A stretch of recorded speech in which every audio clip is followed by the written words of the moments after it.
It's a blowout. 8th inning, 10-3.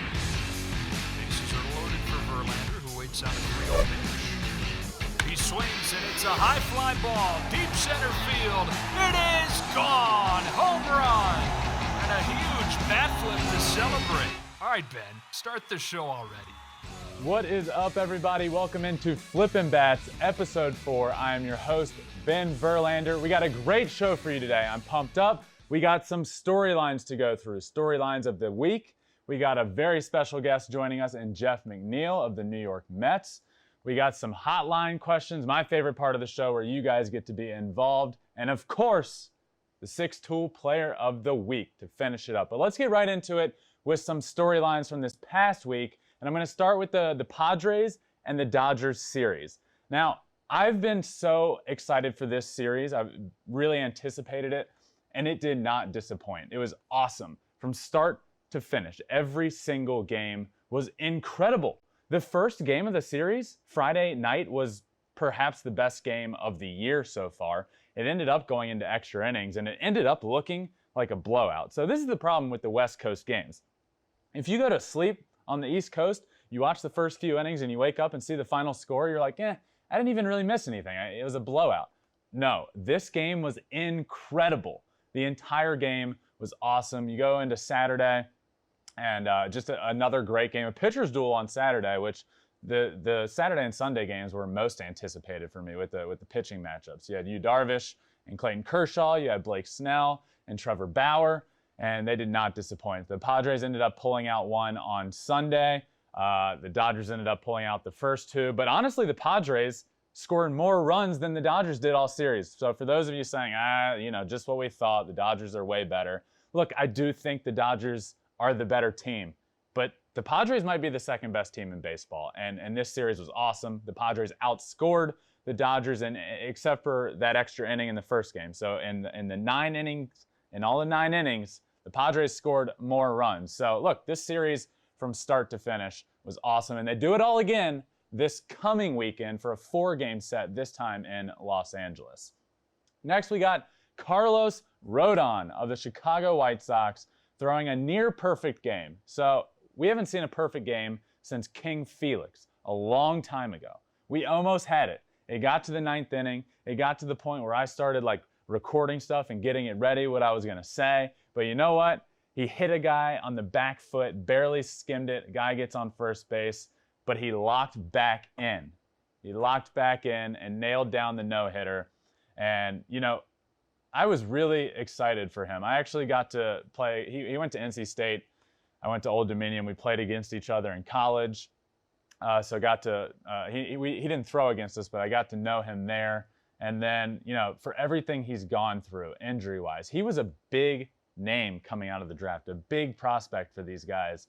And it just never really panned out. He came up, made his debut, had some flashes of brilliance, and, just injury bug. And after injury kept coming up and piling on top of it. And, it never really panned out for him. And it all led up to the White Sox non-tendering him this past offseason. And, he didn't have a team. And he ends up re-signing with the White Sox, gets back to the major leagues, makes a start, and I mean, here you have it, a no-hitter after everything he's been through. Really awesome. It got to the point where he was throwing 90, 91 in some games, and that's just not him. And, watching him in the 9th inning of that no-hitter, he was throwing 99 miles an hour. I was in my living room, pumped up, pacing back and forth in the room, and I saw he hit 99 to the second or third batter of the inning, and I was like, oh my God, it was so awesome.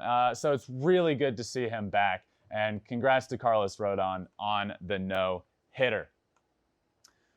Next storyline of the week, I have to go with the Boston Red Sox. Now, I talked about them in one of the earlier episodes, and I actually went on tape early in the year saying, I believe in the Red Sox this year. I really do.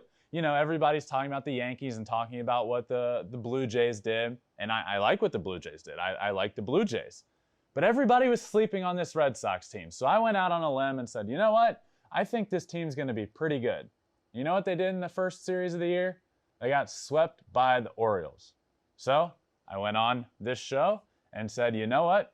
I might have been wrong. They look like the worst team in the league. Well, you know what they've done now? They won 9 straight. They have now taken the lead in the AL East. They have the best record in the American League. They're playing great. I feel great about my predictions. They got the home run cart rolling, one of the best celebrations in all of baseball. Guy hits a homer, comes back in the dugout, hops in the shopping cart, and they push him down to the other end. Who doesn't want to hit a home run now? It's incredible. The Red Sox are rolling. JD Martinez and Xander Bogaerts in the middle of that lineup are both hitting over 350. I mean, this team is rolling, and this is what I thought would the Red Sox would look like. Offensively, just putting up runs in bunches. Monday morning, they played the 11 a.m. Eastern time game. They put up 6 runs on Giolito in the first inning. Lucas Giolito is one of the best pitchers in all of baseball. They came out of the gates swinging in those yellow Boston Marathon uniforms, put up 6 in the first, got the victory. They look great, and they are on top of the AL East. So those are my storylines of the week. So now I wanted to welcome in our special guest, second baseman for the New York Mets, Jeff McNeil. Jeff, what is up, man? Thank you so much for joining me. Yeah, no problem. Thanks for having me. Of course, man. Hey, so I was watching a bunch of spring training games from this year, and you got hit 8 times in spring training. What was up with all the hit-by pitches this year?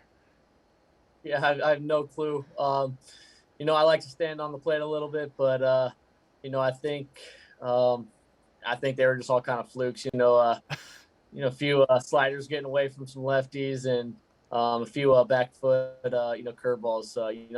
Didn't hit me hard, which is good. I'm still healthy, so that's what matters.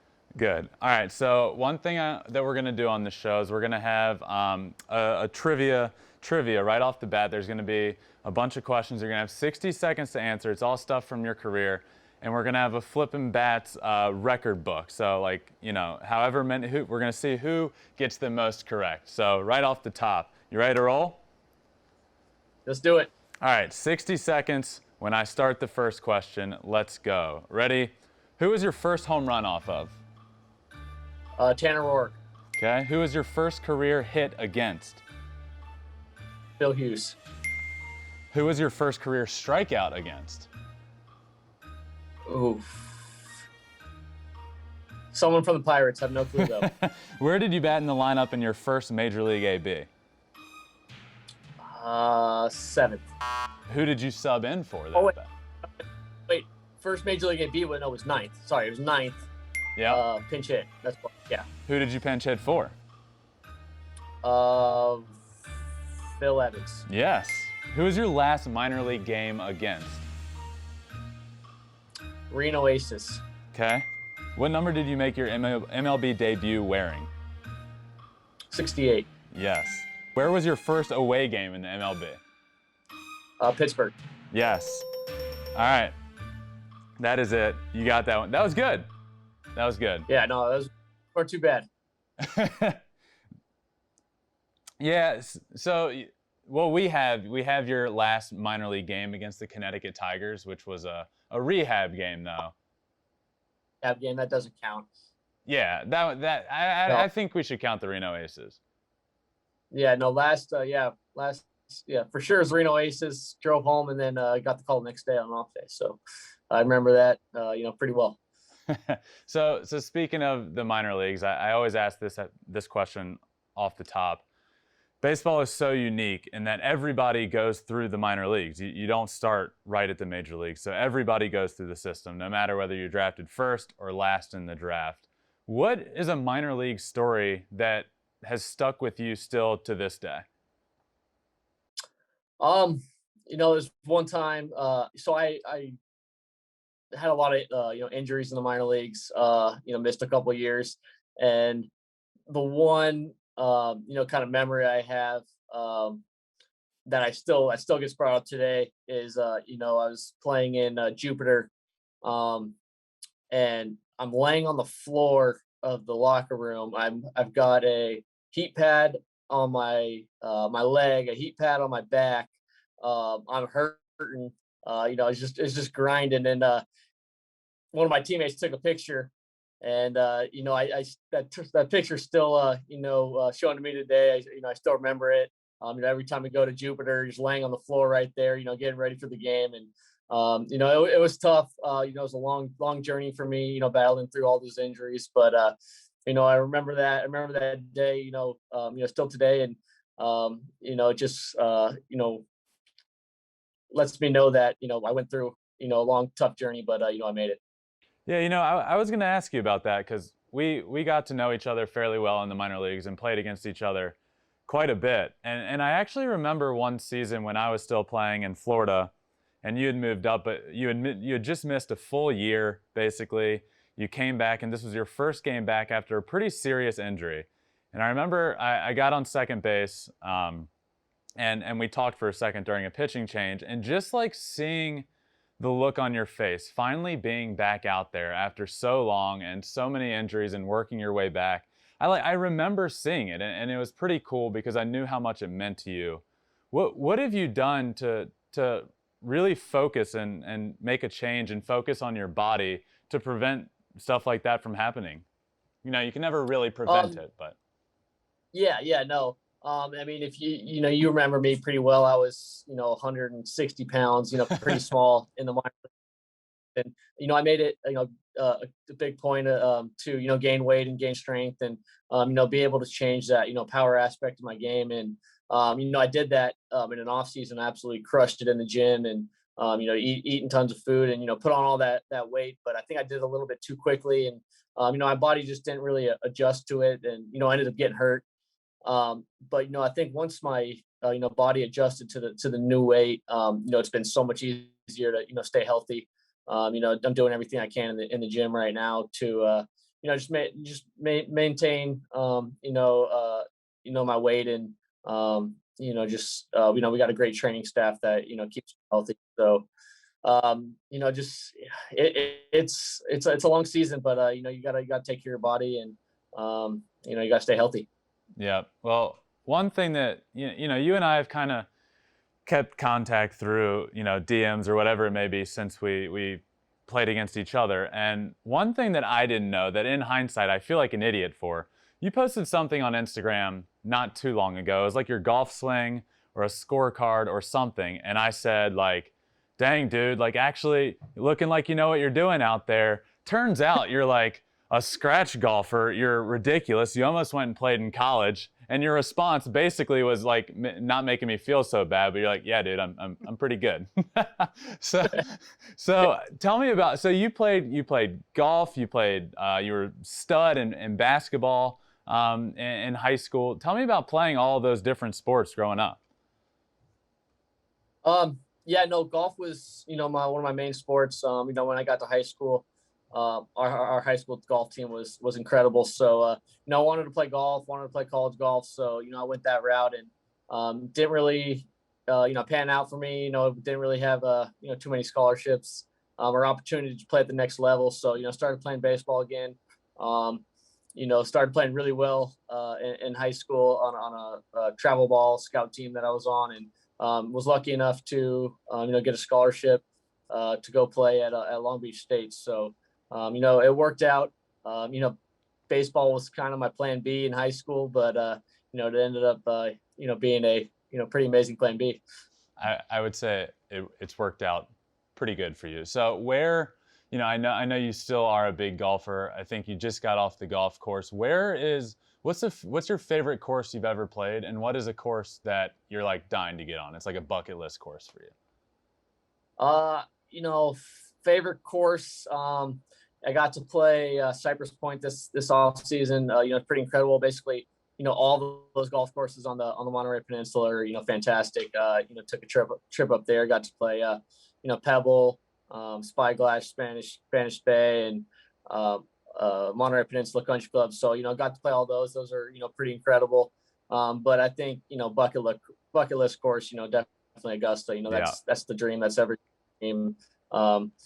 Whatever I have to do to get on there, I'd do it. So, that's number one. If I ever get the opportunity to play there, I think it'd be a dream come true. Dude, I just played Cypress last year, like a year ago in February. I played Cypress, and I had never seen a hole-in-one in person, and I saw my buddy, and I was playing with my buddy and my brother the day before the Pebble Beach tournament. My buddy Yeah. hit one, and then the next day, the start of the tournament over at Spyglass, Spyglass, Victor Hovland had one in the actual tournament, and I was on the tee box for it. But that whole area is so freaking beautiful, man. No, yeah, no, you can't beat the Monterey Peninsula. Yeah. So you talked about playing in college at Long Beach State. You never in your college career had a home run there, and then now fast forward to the big leagues, and I wouldn't say you're labeled a power hitter, but you got some pop. You certainly got some pop. What was there? Was it a swing change? Was it something? Is it you getting into the gym? What was that? I think it was me getting in the gym. I've always been a good hitter. I've always been able to barrel the ball. But when I barreled it didn't go too far. So I think getting in the gym definitely helped that. And those balls that I barreled started to go over the fence. I saw that change. I think we were playing you guys that first game back. I think I hit a home run first at bat. That's something I never did when I was in the Florida State League. So just to be able to see the changes so fast, it was nice. That's it. So that was kind of the turning point. So you went through this kind of complete overhaul with your body and getting yourself to where you wanted to be, and your body wasn't ready to do that yet, and it kind of broke down on you. But then when you worked your way back and got yourself into a position, your first game back is when you're like, uh-oh, I got some pop now. Yeah. No, I hit that home run. Was feeling really good. I think I had a fantastic game that day, and was playing actually really well. And actually, unfortunately, I tore. I ended up getting injured. A week or two later, I kind of hurt my quad the day before, but I really hurt it the next day. It was when I hit a home run and was rounding first base, and my quad just gave out. So unfortunately, I got hurt. Hitting a home run, but the power has definitely been there since I put on that weight. It's pretty nice to see. So now you're in the big leagues. You're going to be the second baseman for the Mets as you have been in the past, but it's going to look a little bit different this year. You guys had arguably the biggest signing of the offseason, and your double play combo up the middle is the best shortstop in baseball, if not one of the best. What has that been like, having him in spring training and so far this year working with him up the middle? It's been fantastic. Francisco's he's great. Just learning from him. He knows the game extremely well, and great teammate. Great to be around every single day. He's that guy you see on TV every day. Smiling, having fun. Just loving the game. So it's been fantastic to learn from him, and I'm really looking forward to playing up the middle with him. I always wonder, because when there's a big trade between with a team, whether it be a pitcher or a catcher, somebody will typically reach out to the other person before it's go time. But I've always wondered, you two are going to be working a lot up the middle, and it's important to have that chemistry. Was there any contact between the two of you before you headed down to spring training, or is that when it first started? It was kind of in spring training. I knew him a little bit I met him in Cleveland at the All-Star game. So I knew him a little bit. We spent one of the first nights, hanging out a little bit. So, I got to know him a little bit then. But yeah, he reached out, just kind of some group text with, all the infielders. So, there's a little bit of communication there, but yeah, no, we've been, communicating well. Once we got to spring training, getting to, learn how, the other person plays and, double play feeds where we all wanted and, all that good stuff. But, the communication, has been great between us. Another thing you guys did this offseason is you now have a new owner. Steve Cohen is the new owner of the Mets. And, typically that wouldn't be as big of a deal as this is, because he's so unique from the other 29. He's very active on Twitter. He asks people questions. He answers questions. What has that been like? Has there been a trickle down to the locker room? Yeah, no, it's just, kind of a, culture change, and, it's been fantastic to, have Steve around, and he's been down to spring training, and interacting, watching the team. So it's been great, and he's going to do fantastic things for this team. He's a diehard Mets fan, which is awesome. So he wants the best team out on the field, and he's going to do whatever it takes to win. It certainly appears he's going to do whatever it takes to win. He's signed. He got acquired Lindor, McCann, May, a bunch of huge pieces for you guys. But the biggest thing, in my opinion, that he has done for the New York Mets thus far is he is bringing back the black jerseys. I am so pumped for that. Are you guys excited for those? Yeah, absolutely. I used to love the black jerseys. Yeah, they're clean. They look good. It's a lot of fun. Got Pete Alonso. He's been wanting those back ever since he got called up to the big leagues. So we're all super excited to have him back, and we can't wait. I know we're not going to wear them a whole lot, but for those nights that we do, it's going to be a lot of fun. So you haven't worn them, correct? They've been gone for two. So you haven't, right? Yeah, they've been gone a little too long. I never got to wear them. I feel like they're like the most talked about. Like, it's not just Mets fans that wanted these black jerseys back. Everybody wanted them back. And when Cohen first got on Twitter and said, "Hey, it's me. I'm the new owner of the Mets. What do you guys want to see?" It wasn't like sign this person. It was bring back the black jerseys. So I'm super pumped for those. And I did see it.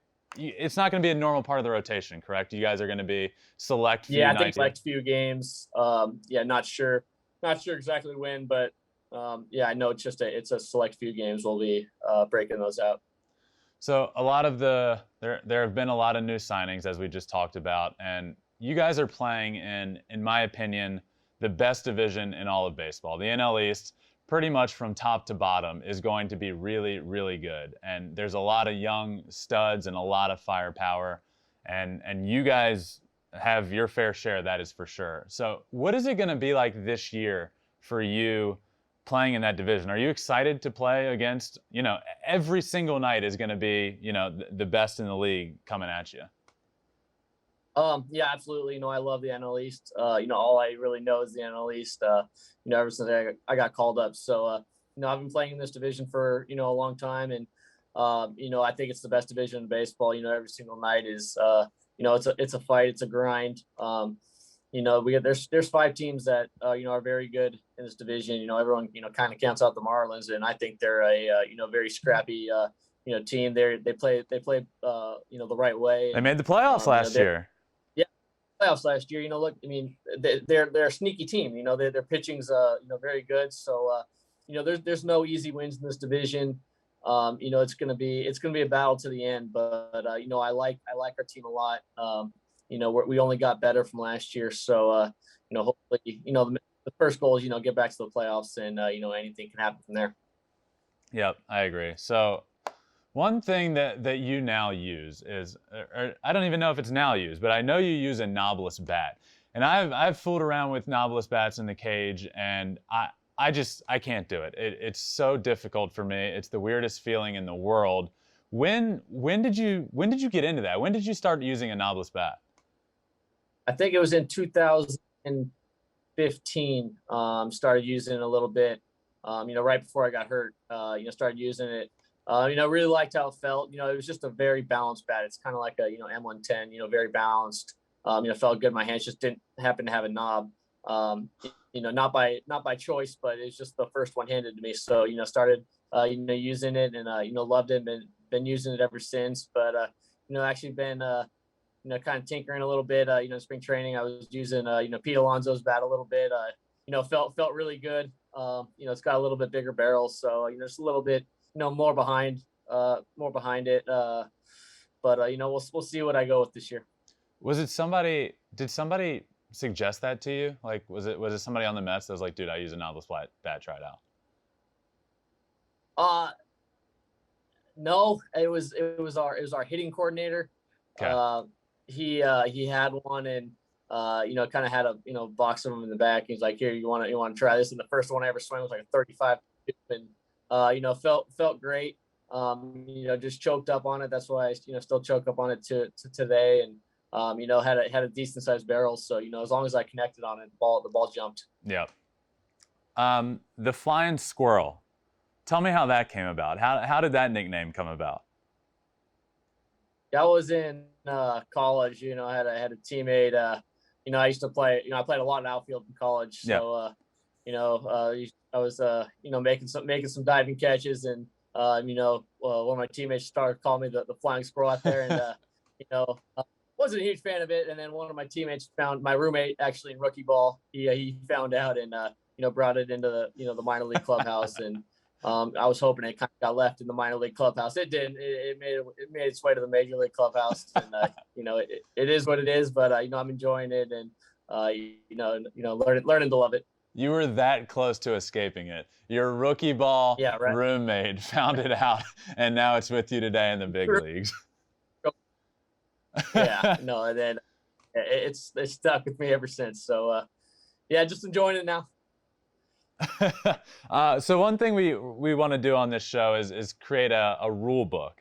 All right, so everybody that we have on, we're gonna put together a rule book of something that they come up with. So what I want to ask you is, if you were commissioner for a day, what is one rule that you would take away or add to help grow the game for the audience?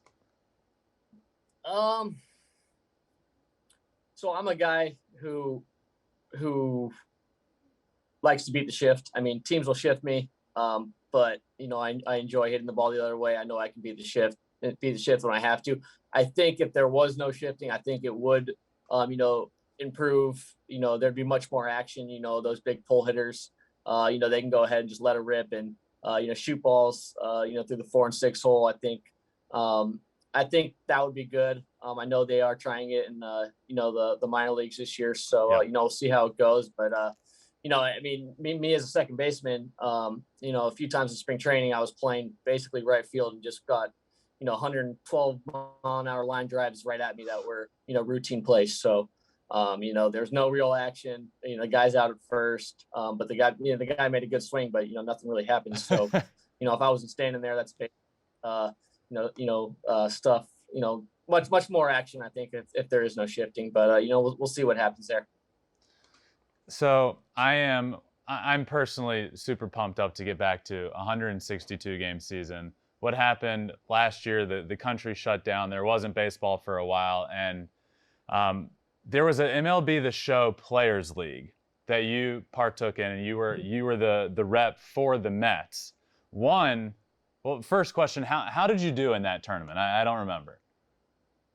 I think I got third. I lost in the semifinals. I lost to Blake Snell. So we had a good little matchup. I think I won the first, then he won the next two. So it was best 2 or 3 in the semifinals. But had a good showing. It was fun. Got to play MLB The Show during the pandemic, so it wasn't all too bad. Yeah, so that's another thing you and I have discussed. We're gonna have to play at some point, and we've had Reese Hoskins on, and we're gonna play each other, and he said he could beat me, but that seems doubtful. But I feel like you're gonna be a better matchup. I know you're good at the game. I know you stream as well, and I know you've streamed the show. So we're definitely gonna have to get our game in at some point and see who the better player is. Yeah, absolutely. You just let me know when, and we can do it. All right, sounds good. So I want to ask you some questions. We ask these 3 questions to everybody. Some career moments. So I'm going to ask you 3 questions pertaining to your career. First would be, what was your welcome to the MLB moment? Definitely, my debut. I got a pinch hit, and I think it was the 8th inning. And I was walking to the plate, and just to hear the Citi Field crowd, they knew I was getting called up, and they knew who I was. They were following me in the minor league. So, just to kind of hear the buzz in the stadium, when I was walking to the plate, it was, pretty incredible. I just, stood there, kind of, looked around, enjoyed it. Took it in. And, I soaked it all in, and, me, I'm a first pitch swinger. So, I swing at the first pitch and, was lucky enough to get a, fastball, I think about as middle as it can get, and, drove up the middle. So, once I got on first base, I knew I was in the big leagues, and, hopefully, here to stay for a long time. What's your most memorable play that you've made on the field? I would either say, defensively, it was either the catch. I made a diving catch in Fenway Park. In short, right field, it was a, all out diving catch. That was a lot of fun, and to do it in Fenway Park, it was pretty cool. Or the catch I made in Chicago where, I went into the net. That was a pretty unique catch, and that's the one that everyone seems to talk about. What is a moment that stands out to you with teammates that has taken place off of the field? Oh man, no, we had too many.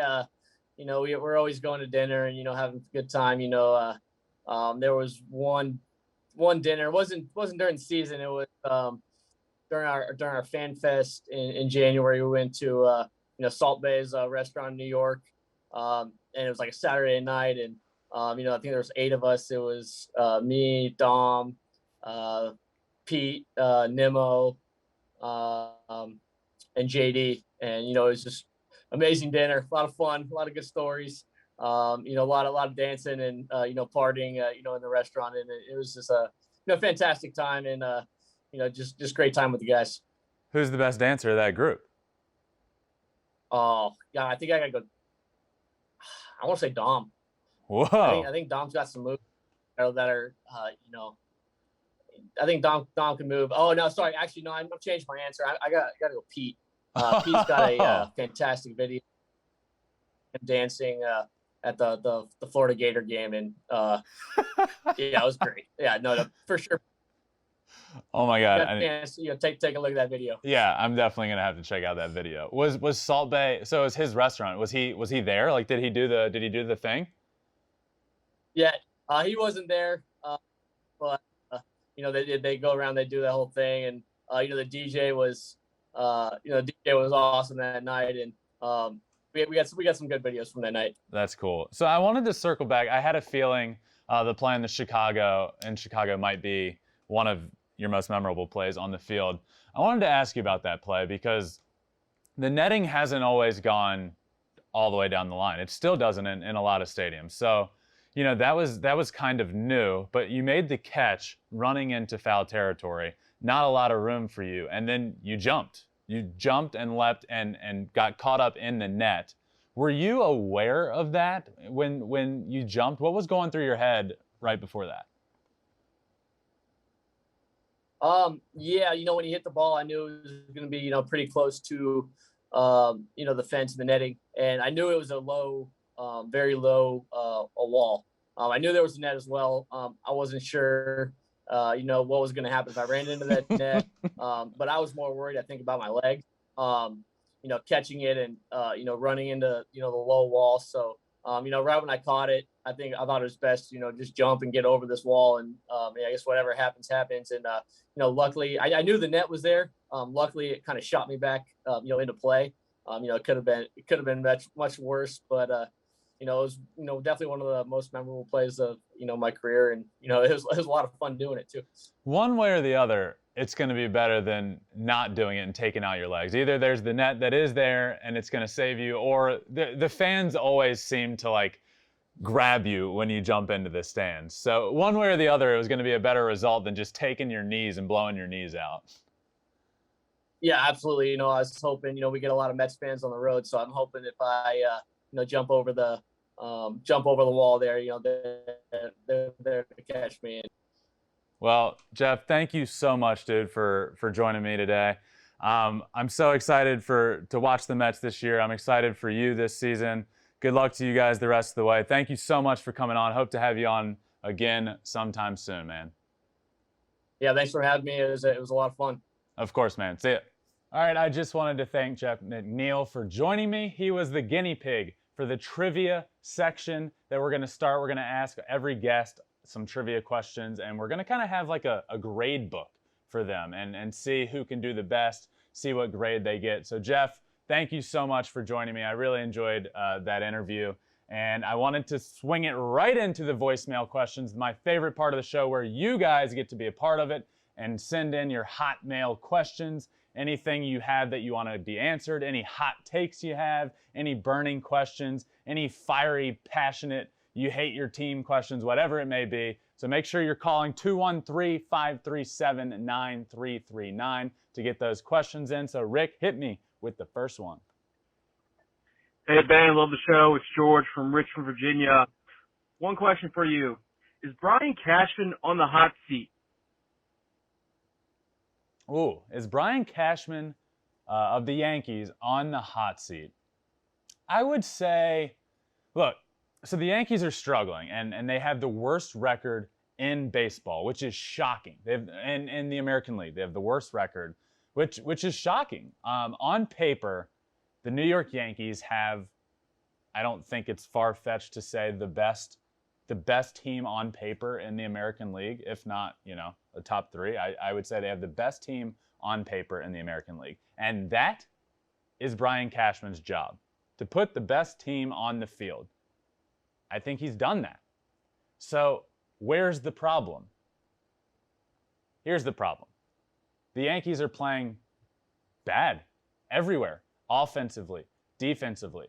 They have Garrett Cole and Jordan Montgomery pitching, but beyond them, pitching's not great either. They're not doing any part of the game well. So if I'm asked who is on the hot seat, because I don't think it's Cashman, I got to go with Aaron Boone. The team on paper that he has to work with is good, and they're just not playing good in no facet of the game. So I believe Aaron Boone is on the hot seat because, look, this team needs to be winning. New York will be calling for heads soon. Look, it's still early. I know that. It's still early. Every team goes through rough stretches. But it looks really, really bad when you go through a rough stretch to start the year. And 2 weeks into the year, you're in dead last place in the division that features the Orioles, which, let's be honest, they're on the up, but they're not very good. To be in dead last place in the AL East is not a good thing, and Aaron Boone is the one that I believe is going to be on the hot seat here soon. Let's get to the next question. Hey, Ben, this is Ryan, big fan of the pod.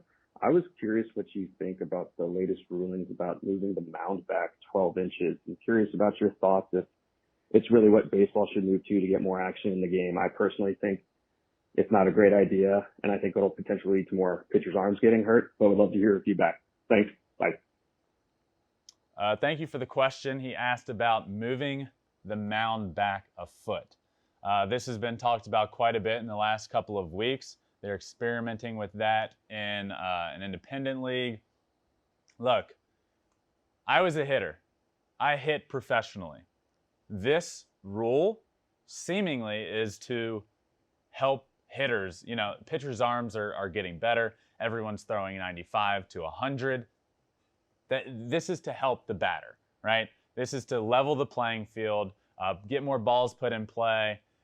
So from a hitter's perspective, it's to help a hitter. I played professionally as an outfielder. I hit. I hate this rule. I hate the potential of moving the mound back. Here's why.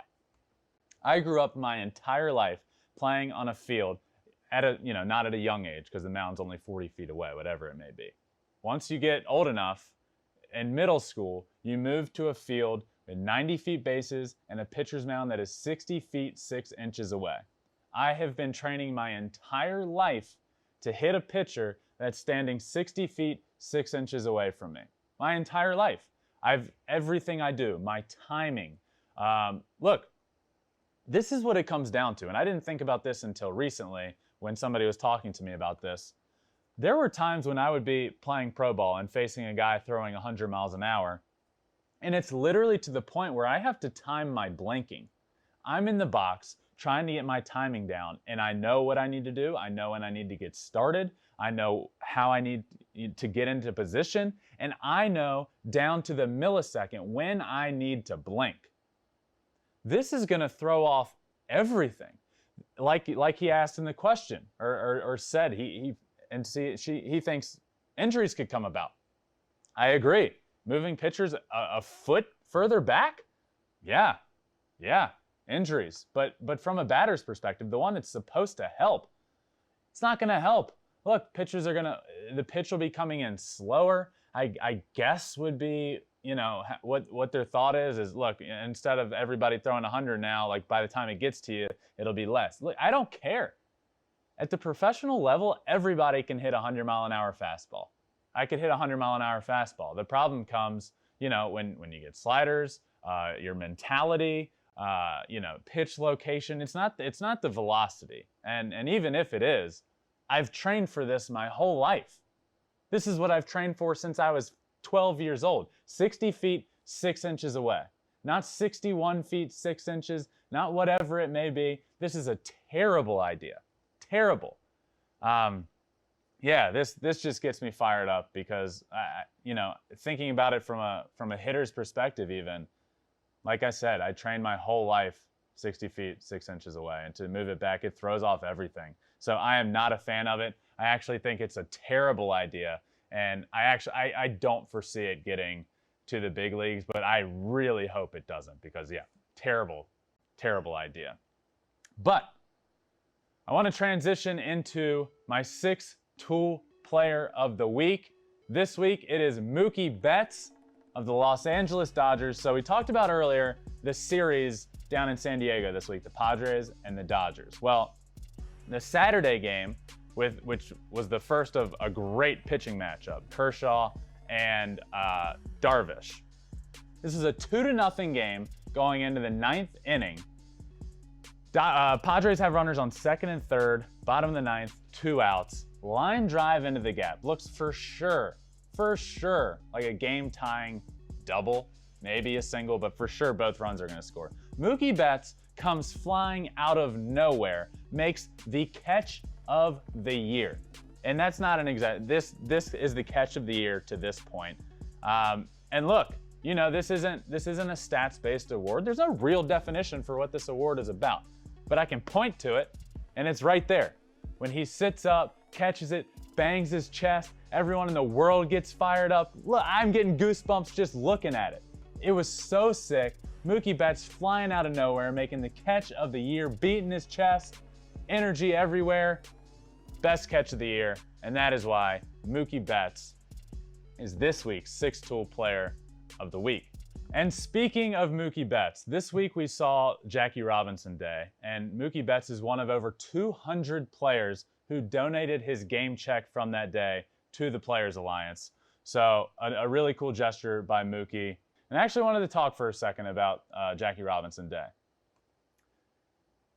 It's a really cool day for me. I get emotional watching it. I grew up playing this game since I was young, and I get to play Division I baseball. But it changes when you get to professional baseball. It really does. I go into a clubhouse, and for the first time, I'm surrounded by guys my age, guys that aren't my age. I'm surrounded by white people. I'm surrounded by black people. I'm surrounded by Latino players. It's all of it. And I played for 5 years and built some of the most incredible relationships of my life with these guys. And when I sit back and watch Jackie Robinson Day happen and watch everyone out there take the field wearing number 42, it's emotional, man. It really is. Because that wouldn't have happened. Some of the best memories of my life, sharing a locker room with the guys that I did, would not have happened if it wasn't for Jackie Robinson. We wouldn't have guys like my 6-tool player of the week, Mookie Betts, playing baseball. We wouldn't have guys like Fernando Tatis Jr. playing baseball. And that was all because of what Jackie did. He broke the color barrier. So when that day comes around every year, Jackie Robinson Day, when every single person takes the field wearing number 42, man, it means a lot to me. It's a really, really cool and a really emotional day. And that's why I got Jackie on my locker over here. I got a few lockers up here, and Jackie Robinson was one of the ones that I wanted to have in there because of what he means to the game of baseball and the game that I love so much and the game that I know you guys love so much. So thank you, Jackie Robinson. And this week, we saw another Jackie Robinson day come and go, and everybody wearing number 42. Just a really cool day.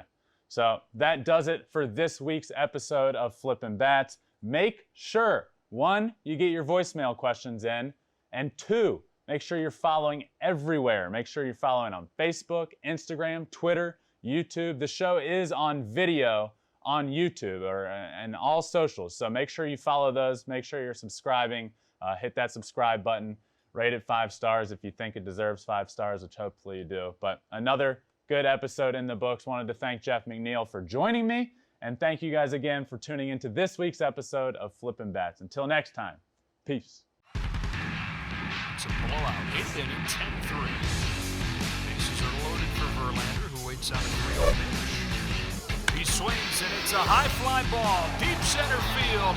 It is gone! Home run!